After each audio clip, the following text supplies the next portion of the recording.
পরের লক্ষ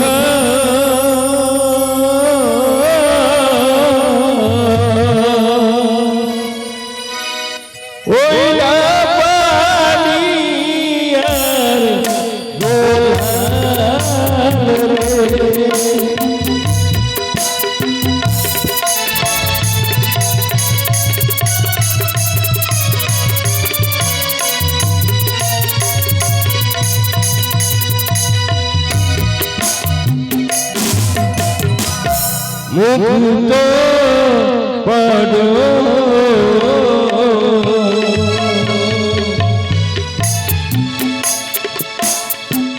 কখন এসো এসো আমি তোমার মস্তক তুলে দিই না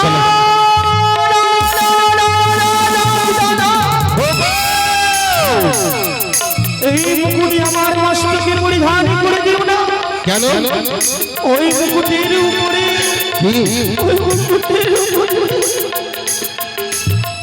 ও মাথায় মুকুট না পরাবে পিতা সন্তান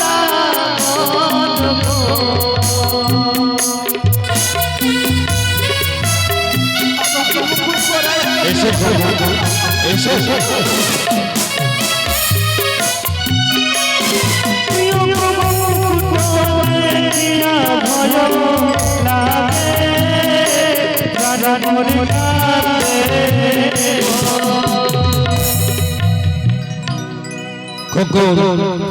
কেন তোমায় ভয় পাচ্ছি কেন ভয় পাচ্ছি হ্যাঁ ওই মুকুটে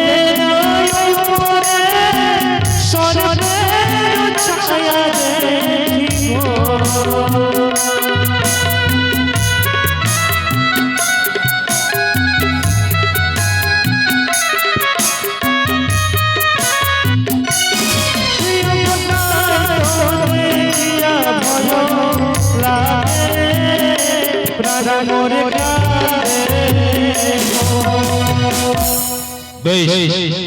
তোমাকে মস্তকে ধারণ করতে হবে তবে অদূর থেকে অলক্ষ্যে লক্ষ্য করো তো পুত্র তুমি যা সন্দেহ করছো সেটা কি সঠিক দেখো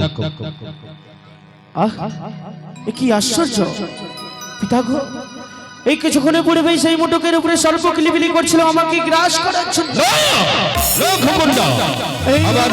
আমার হাতে যতক্ষণ সালাসাল্লাম কোট থাকবে কোন নক্ষত্রে ছায়া পড়তে পারে না না পিতা না এ হচ্ছে তোমার অতীতের বাণী মাতৃমুখ থেকে শ্রবণ করেছ ভয়ে ভীত হয়ে আজ তুমি এই সালাসাল্লাম কোট ফুলকে প্রত্যেকটা খেয়াল করছো এসো পুত্র এসো বেশ পিতা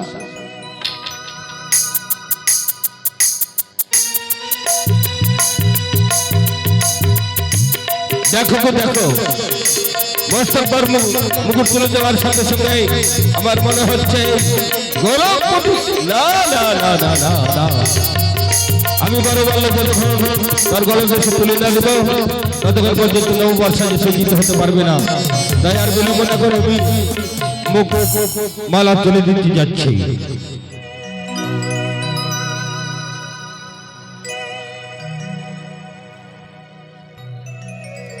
ও মালো পালো ওরে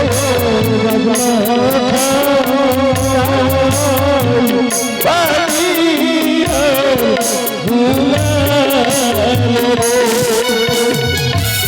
এসো এসো এসো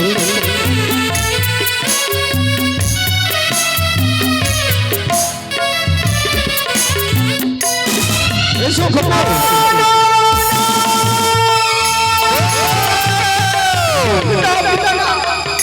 ওই মাল্য আমার গলাতে পরিধান করে দিও না কিন্তু কেন সেই মাল্য দেখে আমার যে অনেক ভয় লাগে ভয়ের কোনো কারণ নেই গলায় মালা না পরায়া পিতা সদাগর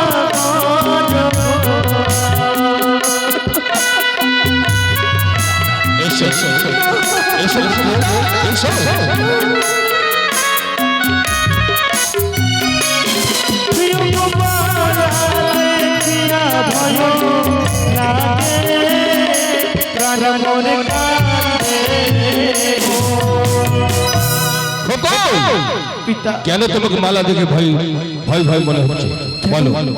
ওই মালার উপরে সর্বের ছায়া দেখি গো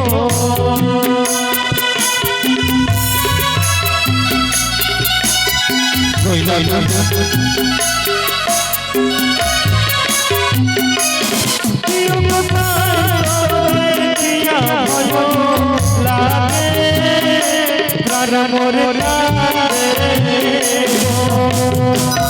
বেশ, তোমাকে যখন অতি ভয় ভয় ভয় বলে মনে হচ্ছে, আবার তুমি অদূর থেকে অলক্ষ্যে লক্ষ্য করো পুত্র, তোমার ধারণাই কি সঠিক? এই দেখো আশ্চর্য ওগো পিতা, এই এই কিছুক্ষণ আগে তুমি যখনই আমার গলাতে মাল্য পরিধান করতে এসেছিলে, হ্যাঁ হ্যাঁ, সেই মাল্যতে যেন সর্প কিলিবিলি করে সেই সর্প আমাকে এসেছিল গ্রাস করতে। না না খোকন না, এ হচ্ছে তোমার মনের দুর্বলতা। তাই এখন যখন কোনো কিছুই নেই, আর বিলম্ব নাই, এসো আমি তোমার গলদেশে মাল্য তুলে দিই।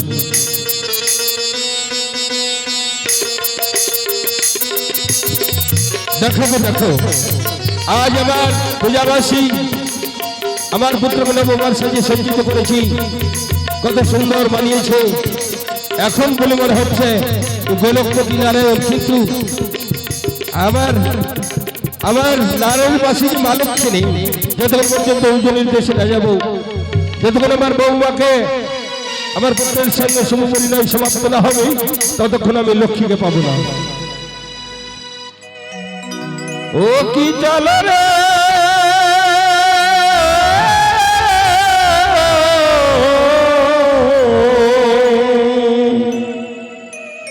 চল রে লখা, ওই নায়ু জানি না গো রে বাবা বিবাহ পরিবার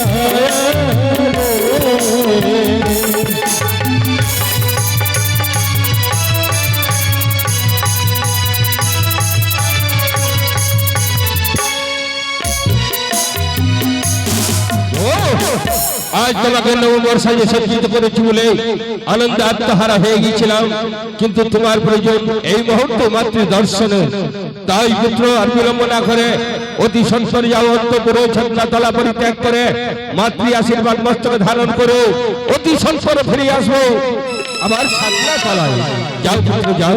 সত্যি বলেছ পিতা, সত্যি বলেছ। পিতৃ আশীর্বাদ করেছি মস্তকে ধারণ, মাতৃ আশীর্বাদ যদি মস্তকে না ধারণ করি আমার কর্ম যে সফল হবে না। বেশ, যাত্রা করো আমার অন্তপুরে। যাও পুত্র যাও, মাতৃ আশীর্বাদ মস্তকে ধারণ করে। তবে হ্যাঁ পুত্র, লগ্ন বয়ে যাচ্ছে, বিলম্ব করলে কিন্তু আমার বোধমত হবে লগ্নাভ্রষ্টা। অতি সত্বরে এসো পুত্র, অতি সত্বরে এসো। বেশ পিতা।